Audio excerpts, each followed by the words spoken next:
let's get started. The first one is personal development. Now, in illustrating personal development, Mr. Schoaf, my teacher, started with money. You know, money's not the only place to start in talking personal development, but it's where he started, so let me share the thoughts he shared with me back then. Let me share them with you. Here's the best lesson I can give you on economics. It's very simple. We get paid for bringing value to the marketplace. That's about as simple as I can put economics. We get paid for bringing value to the marketplace. Now, it takes time to bring value to the marketplace. However, we do not get paid for time, so we cross that out. Mistakenly, the man says, I'm making about $20 for an hour. Not true. If that was true, you could just stay home, right, and have him send your money. So that's not true. We don't get paid for time. We get paid for value brought to the marketplace. Now, since that's true, here's one of the key questions of my talk to you today. Is it possible to become twice as valuable to the marketplace and make twice as much money in the same time? Is that possible? The answer is yes. Could you become 3 times as valuable as you might be right now to the marketplace and make 3 times as much money in the same time? And the answer is yes. 5 times, 10 times? Of course. America is unique. It's a ladder to climb. It starts down here, let's say, at $5 an hour, and it keeps going up. Top income last year, $80 million. The guy who runs Coca-Cola. Now, that's a heck of a ladder. That's why everybody wants to come here, right? The boat people are not headed for Vietnam. People haven't plotted and schemed for 50 years saying if I could just get to Poland, everything would be okay. Not true. Everybody wants to come to America. And the reason is because we've got the best wind ever blowing in our favor. We've got the best economic opportunity anybody's had in 6,500 years. And all you have to do is understand it and take advantage of it. Now, there's some key questions to ask here. Why would the marketplace pay someone only $5 an hour? Very simple answer. They're not very valuable to the marketplace. Now, we must underline to the marketplace. This person might be a very valuable brother, yes. Member of the family, valuable, yes. Valuable member of the church, of course. Valuable citizen of the country, yes. Valuable in the sight of God, no doubt. We're all of equal value in the sight of God. But if you're not very valuable to the marketplace, you don't get much money. You say, well, it shouldn't be that way. Well, then you got to start your own country. You know, this one's been in process for 200 years, and this is the best we've been able to come up with so far. But here's the key. You don't have to stay here. Now, there was a big debate in Congress last year that this $5 was not enough, should be 6, should be 6, should be 6. But we don't need legislation. 6 is already on this ladder. The next step up. You know, if you work for McDonald's, they'll pay you $5 an hour to take out the trash. If you whistle while you take out the trash, they'll pay you $6 an hour. So we don't need that legislation. You just need to take lessons on how to whistle. Have a good attitude. Now, as you begin to climb this ladder, why would the marketplace pay some people $50 an hour? Answer, evidently, they must be more valuable to the marketplace. 10 times more valuable. And is that possible for someone to be 10 times more valuable and earn $50 an hour instead of 5? And the answer is yes. That's what America is all about. Now, why would the marketplace pay some people $500 an hour? Evidently, this person must be much more valuable to the marketplace. That's what's important to understand, to the marketplace. And would the marketplace pay one person $80 million for 1 year's work? And the answer is, of course. If you helped a company make $1 billion, would they pay you $80 million? I'm telling you, it is possible. And that's why America is so exciting. That's why this financial ladder is so exciting. It's possible for all of this to come true for all of you, no matter where you start. As a student in school, just getting started out there in the workplace, This is all possible for you. Now, Mr. Schoaf gave me the clue on how to climb this ladder as high as I wanted to climb. Now, we're talking primarily economics here. There's a lot of other ways to become valuable to your family, valuable to your friends, valuable to the community, valuable to the team, right? Valuable to the team effort, valuable to the concert.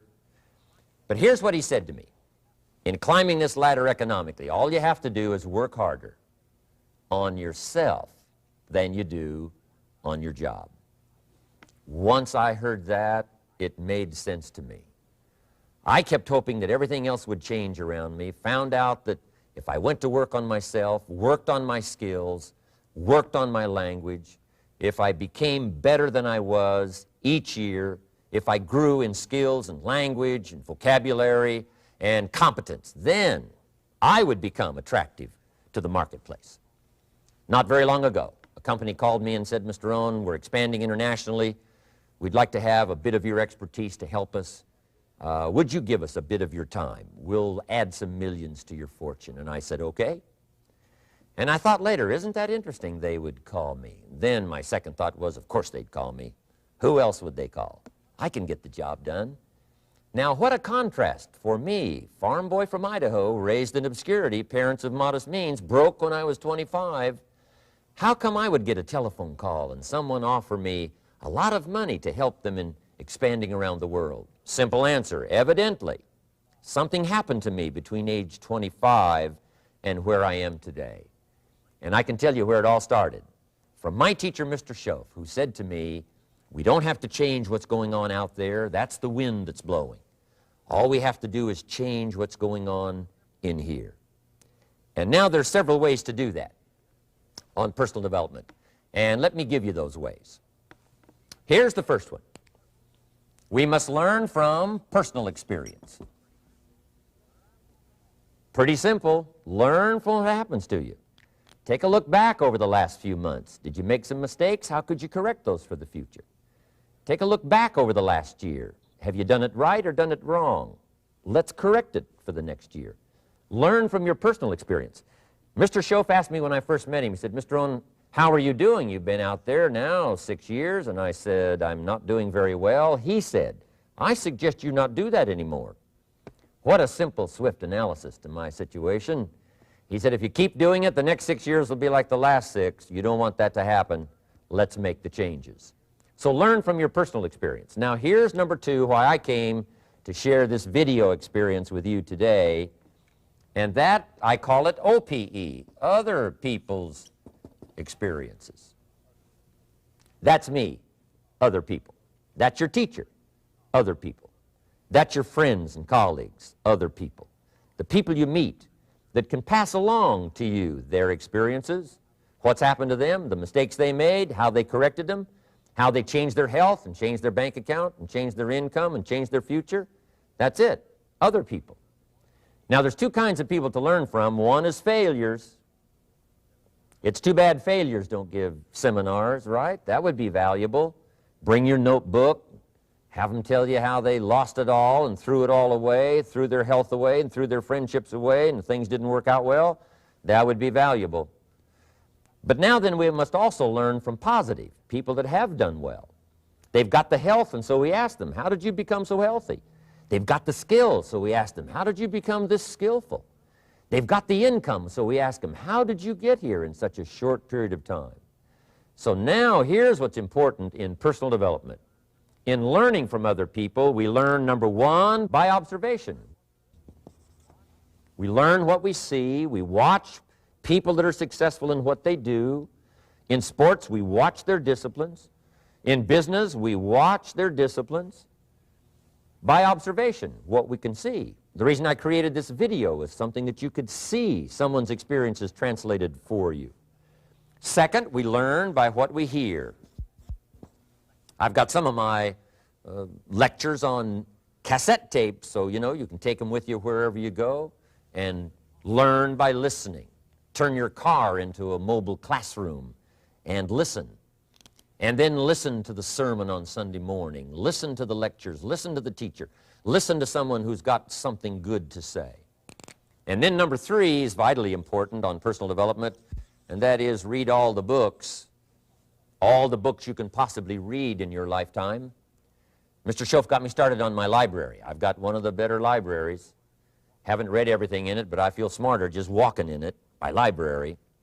At least I was smart enough to buy it. Now I got to be smart enough to read it. And then, of course, I got to be smart enough to decide what's valuable and then do it. But this one is very important. Become a good reader.